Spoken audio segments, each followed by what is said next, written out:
let's get these degrees together, okay?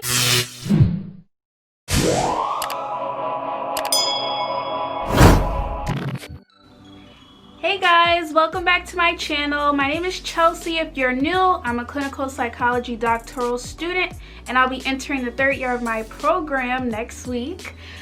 In today's video, as you can tell by the title, I'm going to be talking about how to find and identify the right Psy.D program for you. So why specifically a Psy.D program? Because for me, I'm in a Psy.D program and someone watched a previous video of mine and said that they wanted to be in a Psy.D program, but they just didn't know where to start, and it seems like, you know, like an overwhelming process. But maybe you've come to this video because you saw like another video of me where I was talking about the difference between the Masters in Social Work, PhD programs, and Psy.D programs, and, you know, talking about the stigma of Psy.D programs. But if you have not come because of those videos and you just stumbled upon me, hello, how you doing? This is what we're talking about today. So the first thing that I want to say is this is not something that you have to follow. This is just what I did to get to where I am with identifying the Psy.D program that worked for me.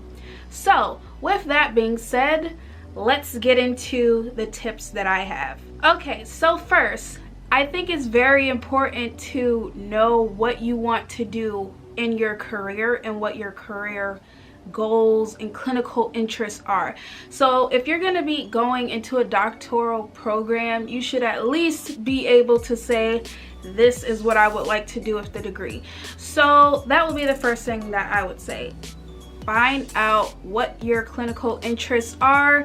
That way you'll be able to identify a program that will be a good fit for you.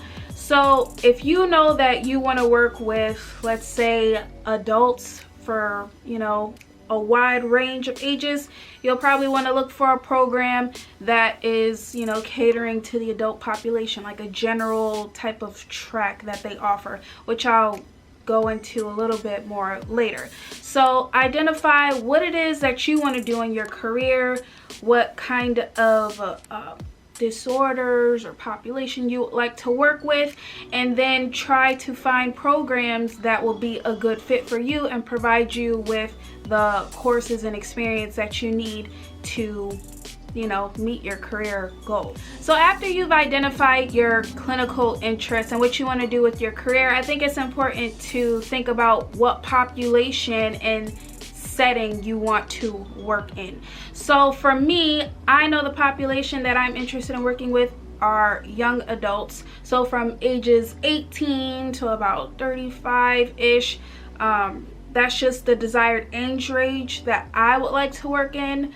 And so for a setting that naturally pulls for that age group is college counseling centers. So for me, those are the populations and the settings that I would like to work in. But also I know that I'm interested in working in private practice as well. So those are two different settings that I chose as where I would like to be in my career. And so because like the population that I would want to work in, it's important for me to seek settings that will connect me with the population I want to work with. So I think that's obviously it's very important to figure out what kind of setting do you want to work in. You know, some settings offer different pros and cons. But we'll just focus on the pros. So like if you want to work in a hospital setting, that can open you up to being in a multidisciplinary type of environment. So you'll be working with medical providers, maybe physicians, other kind of medical doctors, nurses, psychiatrists, social workers, regular therapists, like LPC type of people, and you'll all come from a different like orientation to treatment, and that will be like a good, you know, working environment to give the client like wraparound services. So that's something to consider. What kind of setting do you want to work in? Okay, so after I figured out what my clinical interests are, what kind of like clinical problems I wanted to work with, the people, the setting I wanted to work in, I needed to find programs that were APA accredited. So you might figure, how do I go about finding this? There's so many. Well, the APA has a website where you can go ahead and search for all the APA accredited programs. So that is what I did. I used their search tool, and I'll show you guys how I use it. Okay, so the link to this website will be down in the description box, and what you want to do is just scroll all the way down until you see Find Accredited Programs and hit the search button. And we're going to make sure that it stays on Doctoral because we're looking for doctoral programs. Choose the country that you're staying in, and then you want to go ahead and look at the state options. So you can search by state, which is what I did for my search, but for this, I'm going to keep it on all so you can look at all of the programs across the country. Next, you can choose which subject area, so I'm going to choose clinical psychology. And then after that, you want to choose Psy.D. And then you're going to search that.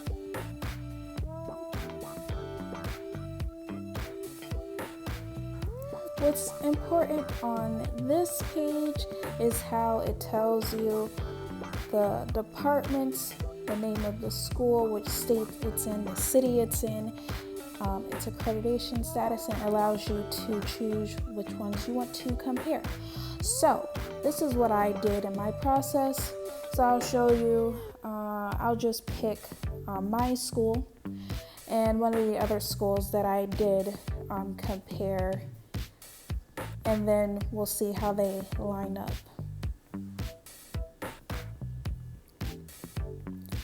What's important on this page is to pay attention to the executive summary. This tells you the status of the accreditation for the program, and you want to make sure that it's going to be accredited while you're there at the institution and not going to be up for review, which could cause you some anxiety later on down the road. But that's pretty much it. This is a good source for you to use to get the initial comparison. The next thing that I did was look up the best Psy.D programs in the US. So I literally did a Google search, and I was going on multiple websites, and I liked websites that compared the schools in a ranking order but on the same material and criteria. So I'll show you the website that I used that was helpful for me in narrowing down the schools that I applied to. This website is called Online Psychology Degrees, and the link for this will be in the description box down below, so make sure you check that. It pretty much tells you how they chose the programs that are in this article, and it mentions that they're APA accredited and gives like an overview of what's covered in each section, like a brief summary of the programs and what makes it stand out from the other programs that are listed down below.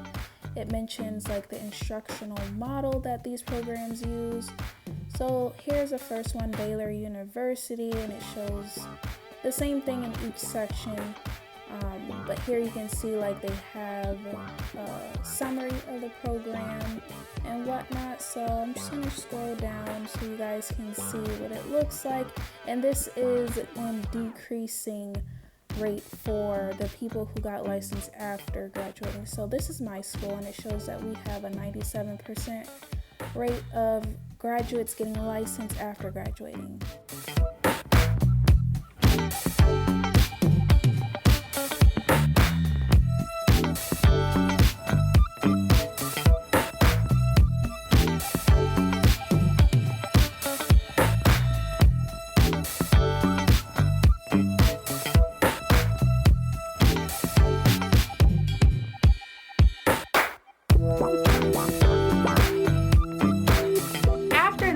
I decided that I wanted to also find what were the top ranked programs in the country. So I found some other websites that ranked schools as well, and I just wanted to make sure that the schools that I chose were, ranked well and considered, good schools to go to.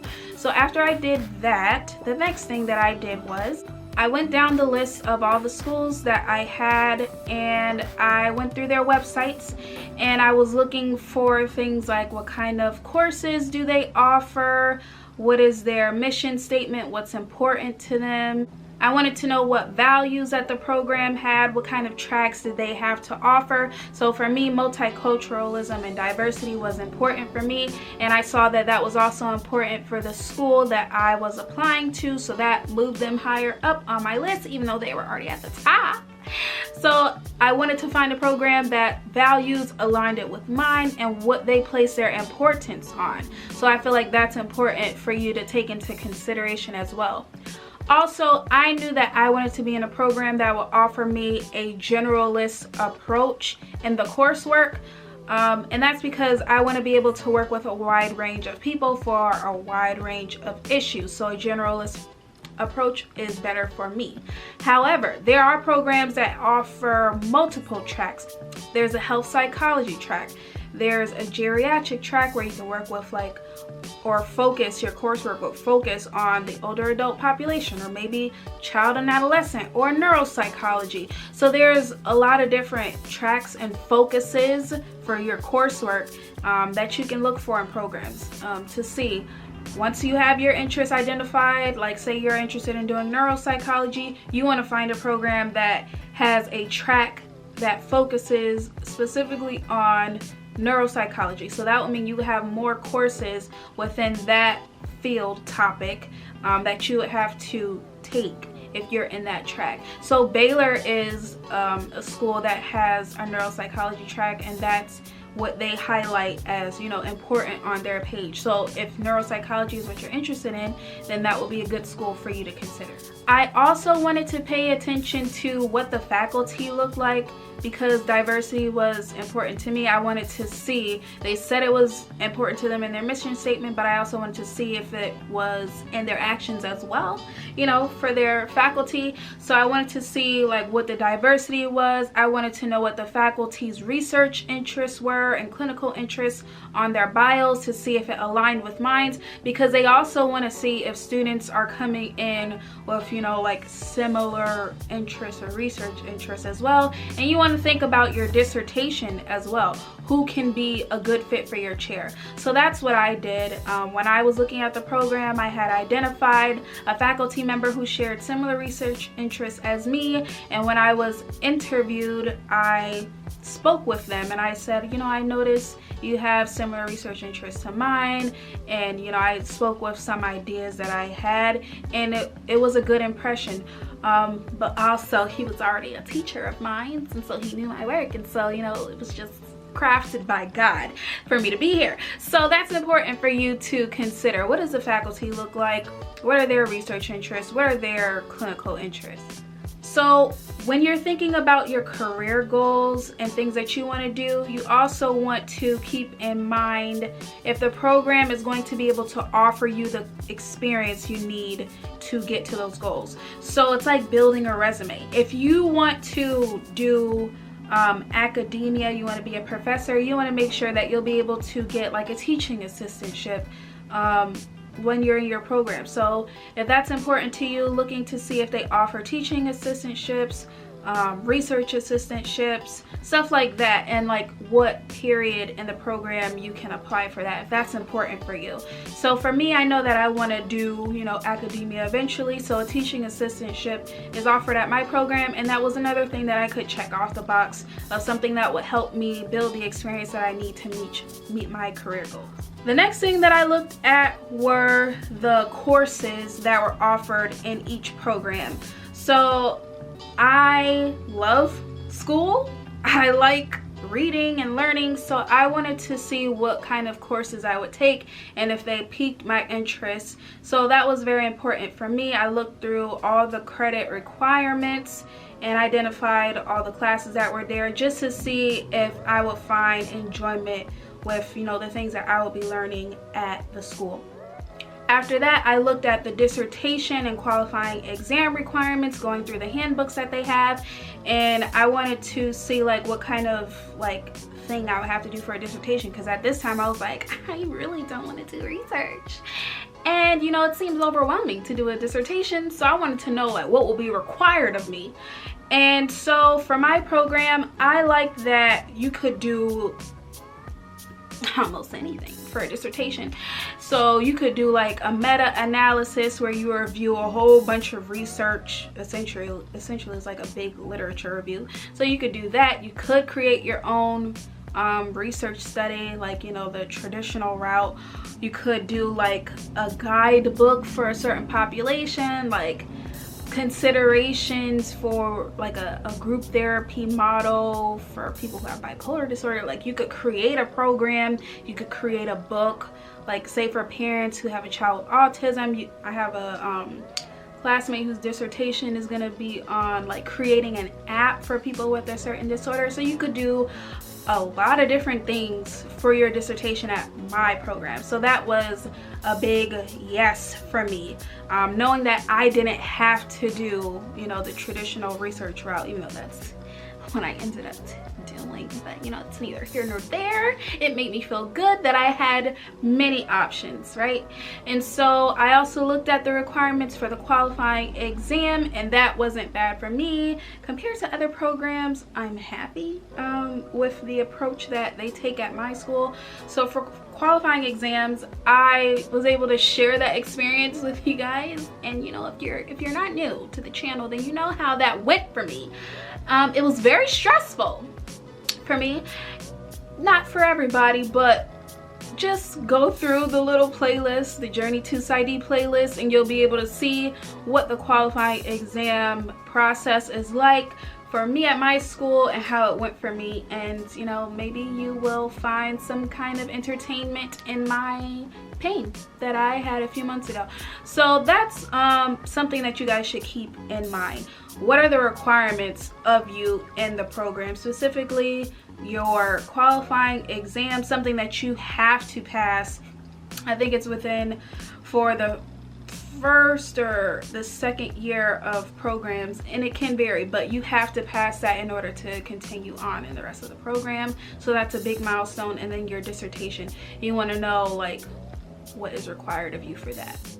The next thing is, what is the community environment like what is student relationships like and cohesion? So that was important for me. When I was in my master's program, I established good relationships with people, and we were like a little family. So that was important for me to figure out, you know, what is the feel like here. And you want to go off of the energy of the school as well, like what does it relate to you, just to see if it will be a good fit for you. The next thing is money. How much is it going to cost me out of my pocket? Can I afford this? If I can't, are there any, you know, things that they offer to cut the cost? So like fellowships or scholarships. So for me, I like that my program offers a diversity fellowship. So I was like, you're checking off all the boxes, great. So I applied for the diversity fellowship at my school, and the good thing about that is that I got it. So not only did they voice that diversity is important to them in their mission statement, you can see some of that in the faculty. They also offered money for people from diverse backgrounds, and I got it. So that's also pluses for me. So it'll be important for you to figure out if your program can give you the money in some way or direct you at areas where you can find it so you can get that degree that you need, right? And some of the last things that were important for me was the work-life balance. Would I be able to manage the work, the course load, and work at the same time? So for a doctoral program, it's like a full-time job if you're doing it full-time, right? So you're gonna have to weigh how feasible it is for you to work part-time and be in a program full-time, and what is your limit of like how much you will work. So that's pretty much everything that I took into consideration when I was trying to find the best Psy.D program for me. If you guys found this video to be helpful, let me know down in the comments. Give the video a like, share the content, and if you made it this far in the video, you know, just go ahead and subscribe. You know, because your girl is here to share the journey and we can go together. If you're in a graduate program or you're graduating from, you know, another program and you're trying to figure out where you want to go next in your life, let's get these degrees together, okay? So I'm so happy that you guys tuned in, and hopefully I will see you again soon. Bye.